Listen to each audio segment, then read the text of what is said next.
6학년 때쯤이었던 걸로 기억을 합니다. 제가 친구들한테 왕따를 당했어요. 그 이유는 다름 아닌 제 성격 때문이었는데요. 이제 예를 들면 어릴 때 축구 같은 거를 할 때 전 늘 공격수를 했어요.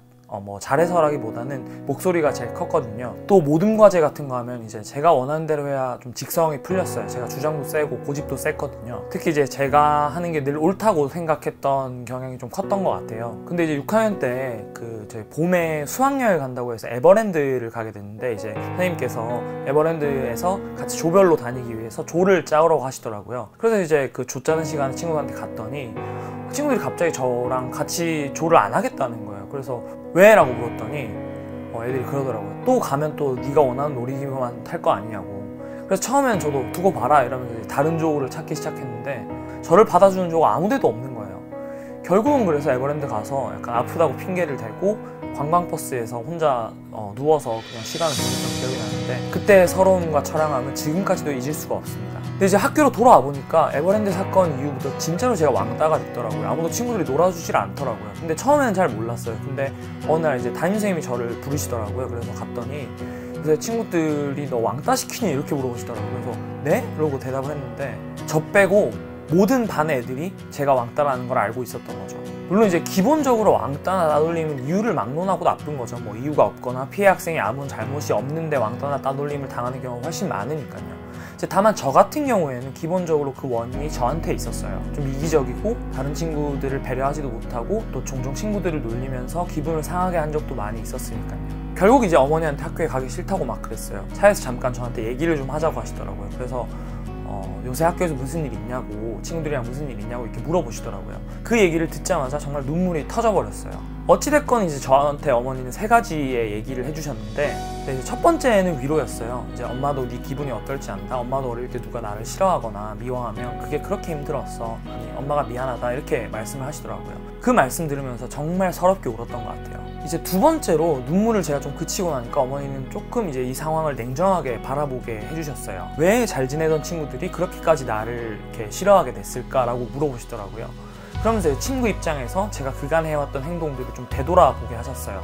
네가 했던 그런 행동을 다른 사람이 너에게 한다면 어떨 것 같니라고 하시면서 하나하나 이렇게 예를 들어서 저한테 질문을 해주시더라고요. 그때까지는 그렇게 믿고 원망스럽던 친구들한테 오히려 조금 미안한 감정이 들기 시작하더라고요. 그러고 친구들이 조금씩 이해가 되기 시작했습니다. 세 번째로 저한테 해주신 피드백은 뭐였냐면, 이제 이 상황을 어떻게 좀 바꿀 수 있을까에 대한 조언, 도움닫기를 좀 주셨어요. 제가 조금 행동을 바꿔서 이 상황을 바꿔야겠다라는 생각이 들더라고요. 그래서 어떻게 하면 좋을까 엄마한테 물어봤더니, 처음에는 이제 좀 당장 괜찮아지기 힘들겠지만 조금씩 변하는 모습을 보여주면 아이들도 조금씩 마음을 열지 않겠냐라고 얘기를 하시더라고요. 하기 싫어하거나 귀찮은 일을 좀 먼저 도맡아서 해보면 어떻겠느냐, 뭐 이런 것들처럼 일상 속에서 제가 친구들한테 배려를 하거나 양보를 할 수 있는 것들을 하나하나 좀 같이 고민하고 얘기를 해주시면서 저하고 약속을 하나 하자고 하시더라고요. 매일 저녁에 이제 그날 친구들한테 양보나 배려를 했던 한 가지만 기억해서 그거를 일기장에 한번 써보자고.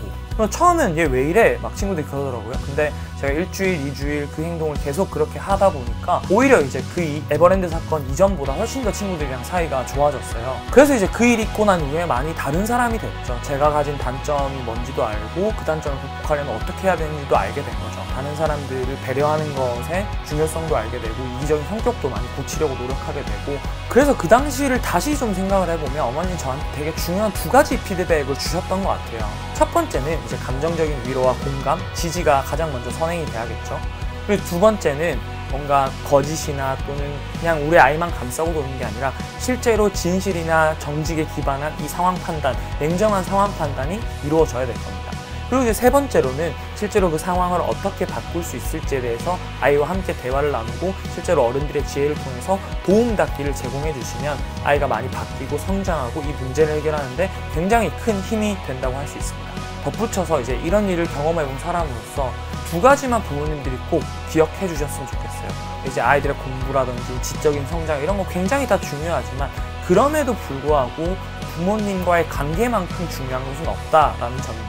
제가 어머니한테 제가 갖고 있던 일들을 조금 그래도 수월하게 얘기를 하고 동시에 그걸 통해서 문제를 해결할 수 있었던 가장 큰 이유는 제가 어머니와 사이가 되게 좋았기 때문이에요. 제가 그 당시에 공부를 썩 잘하지 못했음에도 불구하고 공부를 하라거나 뭔가를 계속 압박을 주시기보다는 제가 하고 싶은 것들에 대해서 많이 지지하고 응원해 주시는 부모님이었기 때문에 저도 제가 처한 상황에 대한 어떤 고민을 부모님께 좀 어렵지 않게 얘기를 할 수 있었던 것 같아요. 결국 어머니는 굉장히 저한테 큰 울타리였자 지지대 역할을 해주셨던 거였어요. 그런 의미에서 저는 어린 학생들이나 초등 자녀들과의 어떤 관계에 있어서 가장 중요한 건 긍정적인 부모님과의 관계를 지속시키는 거라고 생각을 하고요. 그래야 이제 어떤 문제가 생겨도 나쁜 길로 애들이 빠지지 않고 어떤 오히려 그 일을 부모님과의 대화를 통해서 배움의 기회로 만들 수 있으니까요. 두 번째로 실제로 이제 왕따를 겪어본 사람으로서 부모님들이 아이한테 혼자 잘난 아이가 되기보다는 함께 잘 되는 아이가 되도록 성장시키는 것이 굉장히 중요하다고 저는 생각을 합니다. 실제로 이제 학교나 이런 데 멘토링을 가봐도 그래요. 어릴 때 제 모습을 보는 것 같은 되게 이기적이고 뭔가 다른 사람들을 배려하지 못하는 친구들을 종종 볼 때가 있어요. 근데 그건 쉽게 고쳐지지 않아요. 어떤 일이 닥치기 전까지는 본인이 뭘 잘못하고 있는지도 모르고 내가 누군가에게 배려하지 못하고 내가 되게 이기적인 성격이구나 라는 거를 본인 스스로 깨닫지를 못하기 때문이죠. 특히 그런 애들의 특징은 이제 저도 겪어봐서 알지만 자기가 오히려 다른 사람들보다 되게 공부를 잘하거나 운동을 잘해서 되게 우월하고 특별하다는 생각을 많이 가지게 돼요. 그런 친구들이 이제 양보나 배려를 배우지 못하고 이기적인 성격을 계속 유지해 나가게 되면 그게 소위 헛똑똑이가 되는 거거든요.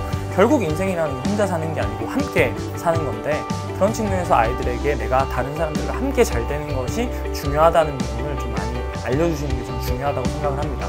어릴 때 저희 외할머니가 늘 하셨던 말이 있어요. 어디 가서 미움받을 짓 하지 말라고. 물론 이제 요새는 미움받을 용기도 필요한 시대이긴 하지만 나의 어떤 말이나 행동 또는 나의 이기적인 성격, 나의 배려하지 못하는 성격 때문에 다른 사람들이 나를 미워한다면 미움받을 용기를 가지려고 하기보다는 미움받을 행동을 하지 않기 위해 본인을 바꾸는 게 더 중요하지 않을까 생각을 합니다.